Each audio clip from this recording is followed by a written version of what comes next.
So many of you have been waiting for this video, and I apologize that it is so late. I mentioned here that my dad has been sick, and sometimes life just does not go the way that we want it to go. I'm very far behind in videos of this nature, so I apologize. Anyway, this is my review of the xTool P2 CO2 laser cutter. Now, this machine is a little on the costly side. No, it's not for the person that just wants something to play with every now and again. This is a serious piece of equipment for those that are looking to start up their own small businesses. Anyway, hang tight. We'll take a look at it. First things first, this 100-pound boy is pretty heavy. It's close to 100 pounds. I got it in the house myself and on this table by myself. If you can't lift, then I highly suggest you get someone that can help you bring it in and get it up on the table. Because like I said, it is pretty heavy and one side is heavier than the other, so it was a little bit awkward. Anyway, read all of the little green labels stuck everywhere, such as this one. Do not turn this machine on until you have filled it with the proper amounts of antifreeze and water. That is so important when using this machine. I do apologize for the up-close nature of this video, but I do work in a fairly small room. This is a 12 by 15 craft room. And let me tell you, no, you don't have to have a huge garage or workshop or space to use one of these.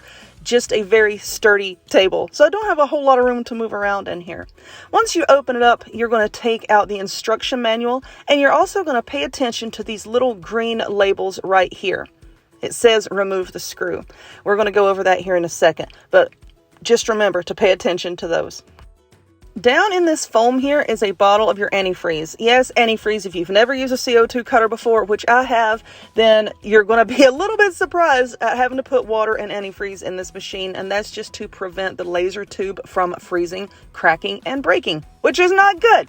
That's a funnel right there, and this little baggie right here has a few clamps. I'll show you where to put those here in a second. And this screwdriver, there's a handle, and then that long metal piece there's the actual screwdriver. It is double-ended, and you will be using both ends. Now we're going to take out the rest of this packing material here. Just take all that out gently, because you see that little black box kind of sticking up there. That's a camera, so please be careful to not bump that around or destroy it. Now, of course, there are more supplies and packing material down in the bottom here, and we're going to pull out the drawer that is underneath this machine. Right here, you see that little green tab. You're going to pull that off and remove that screw as well. That screw holds the base plate in place, and you do have to replace that before you get the machine up and going. This right here is a lock that will keep the lid locked so that cats, dogs, and feral children can't get in there and mess with it. And once we remove that screw that I showed you, you just pull that bottom plate out, and you can see this is an acrylic sheet here. And yes, it has a sticky label on both sides. Let's just set that off to the side. We'll take the other one out here. And you can see all of my crafty mess sitting around. Like I said, this is like my whole entire business crammed into one tiny little room. And I had room to fit this machine. So we're going to take out all this packing material, and then what this plate does is while you're cutting your materials, little tiny pieces just fall down there. Now these clamps, let's say that you have a small piece that you're going to cut. You can pull these bars out here, you can move them closer together, further apart, and then you can take these little clamps and clip it down there, and it will hold small pieces of your products in place. These two things I'm going to point to right here, these are cameras, okay? So make sure that you don't hit those, bump those, and make sure to keep those clean. Like I said earlier, all of these little slats here that you lay your wood, acrylic, whatever medium you're working with, when you lay that on there, if you're making small things like earrings, you can pull these little slats out and move them closer together. All those little lines back there will hold the slats. Now back to these little green tabs. You want to take off every single one of those little green tabs and remove that screw, okay? Those screws hold the plate and the cover on the back, and we need to remove that so that we can mix up our water and antifreeze so that we can get this thing going.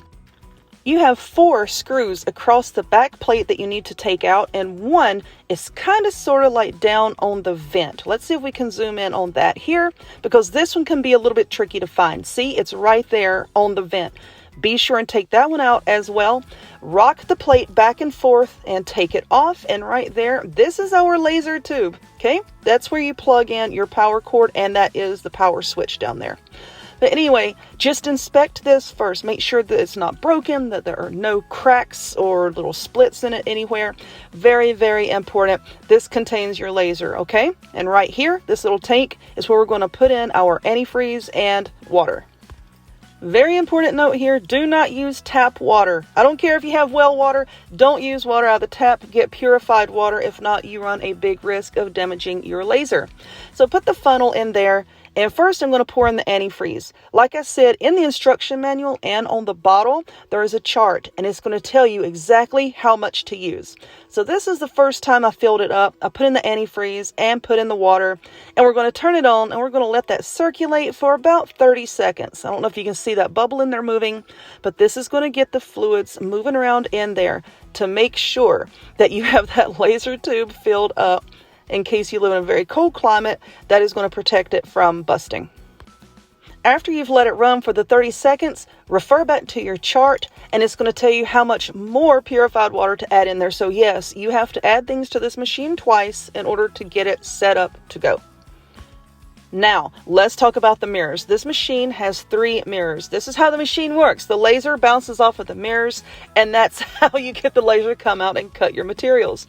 You can take these little mirrors out, and the instruction manual will explain that to you.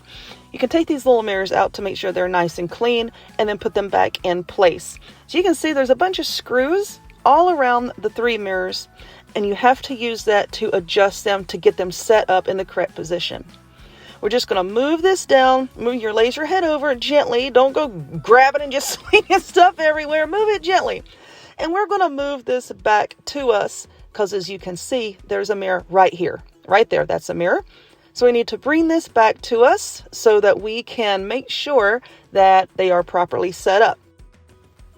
So right here, if you look to the side of the mirrors, you're going to see a hole right here on the side, and there's also a hole on the back.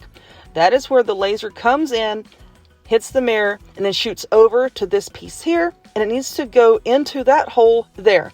Now the covers here, you see that sticker there. I'll wipe off the sticky here in a little bit, but these covers are held on by magnets. Very easy to take off. So we need to take those off before going any further. Like I said, that over there needs to be in perfect alignment with this over here.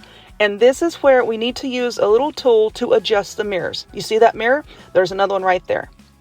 That right there, that's your camera apparatus, so be very careful with that. Don't bump that while we're doing this. Getting to this mirror can be just a little bit tricky, but we take this off and it makes it so much easier. We're just going to slide it very gently all the way up to this area here. Boop, now we can get in there. Okay, so there's one of the mirrors. You can see all of the little screws and adjustments that can be made all the way around it. Now we need to plug the machine into the computer. Don't worry, it comes with a USB cable, and yes, later on, you can use this CO2 cutter via Wi-Fi. Go to the xTool's website, download their little app and program to use their Creative Studio, and it's going to tell you everything you need to do to align your lasers and the mirrors. Put a piece of painter's tape on here, and then you're just going to pulse the laser, and it is going to send it through this little apparatus here. You see that? It's going to send it through that apparatus and into that painter's tape. Now you want that little burnt spot right there to be dead in the center. That means that the laser is in alignment. The mirrors are in alignment. You can't adjust the laser, but you can adjust the mirrors. You use the hex key that came with it in the tiny little screws on the sides, and then you use your screwdriver. I told you it's double-ended, remember? We can use that screwdriver right here in the bigger screws. And you're just going to loosen up the tiny ones with the hex key, and then you're going to make your adjustments with the bigger ones. Keep adjusting it until that hole gets burned in the very center. Now I'm going to place my materials here, and we're going to get this closed up. Make sure that the lid is closed. Not going to work if the lid is not closed. We're going to go back to our computer and open up the program. I've already got everything of mine set up, so I'm actually doing this on my iPad at the moment, okay? So I can screen record. So you go up to the top right, it says refresh, okay? Now that is a picture that the machine just sent me, and it shows the material inside the machine. You select which material you're using over there on the right. It's pretty easy to understand. And then you just select the file that you're going to use. I use this Easter one that I had purchased off of Etsy. Boom, there it is. And then you just move it around and line it up with your materials on the bottom. That way you don't waste any materials. So I just sat here and played with this a bunch, and I can, divide up the files and move it around however I like. And once you get everything in place, you want to make sure you have your cut settings correct. So as you can see at the top of my design that I just uploaded, The black layer is your cutting layer. The red layer is your scoring layer. So you click on that black layer on the left. Over on the right, make sure it says cut. Make sure the red layer says score. And now, as you can see, I'm just kind of picking and choosing all of my other files that I want on here. And now that I'm done, you can hit process up at the top right hand corner. It's going to bring up this screen here, and it's going to show you what your artwork looks like on your background. So everything looks okay. Now we're going to go up there to that button at the top and hit that.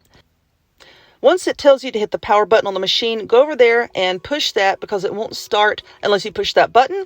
And now we're just going to let it cut and do its thing.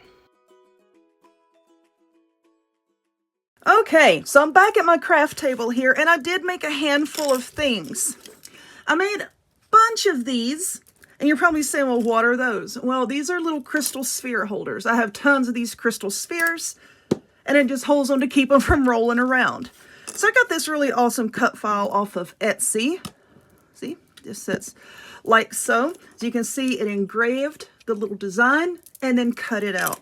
So let's get these out of the way. And the one that I was cutting out a while ago, these are going to be listed on my website for sale, actually. Let's go with this one. I've tried to keep them separated so I didn't get all the pieces so mixed up. But anyway, let's just take a look at a few of the things it cut out. And this is a Easter tiered tray set, okay? So you can see the background here, how it just scored the lines. And you paint this, okay? You paint these however you want to paint them. So here's your background, boop. And then you have the round circle, paint that, and then glue it down. And then you have your words here, Happy Easter. Now look at the clear cutness. I don't know how else to say it. Like, look how clearly it cut these words out. Okay, and then you paint those, and then you glue them down, okay? And make sure little tiered tray sets. Just put it however you want. See, and then here's the eggs. But anyway, it was fairly quick too. See, you just put your eggs, know which one goes where. But you just paint your background, you paint these, you glue those down. But it didn't take long to cut any of these things out. It was relatively quick. Now, the machine is noisy. I'll tell you that if you've never used a CO2 cutter before, you're probably going to be surprised at how loud it is. I am familiar with them, so the noise didn't really bother me. Or I can say it was sort of expected, okay? That noise level was expected. Like I said, I have been using this thing for quite a while now. I'm happy with it. I'm not having any problems with it. Like I said in the beginning, it is fairly heavy, and if you can't lift that much, then you are going to have help getting it in your house and getting it set up. Make sure that you vent the thing outside or use a filtration system so that you're not inhaling all these fumes. But yeah, and I understand it is quite the investment. It is an investment piece, but it's a good investment piece. So I do recommend this. I really do. And I can't wait to see some of the other things that I'm going to make with it. So if you would, look down in the comments and in the description box, and I'll have some links for you. Hope you enjoyed this video. If you would, please, give it a thumbs up. Click subscribe. Check me out on other forms of social media, links to all of which will be in the description box down below. And I'll see y'all next time. Bye.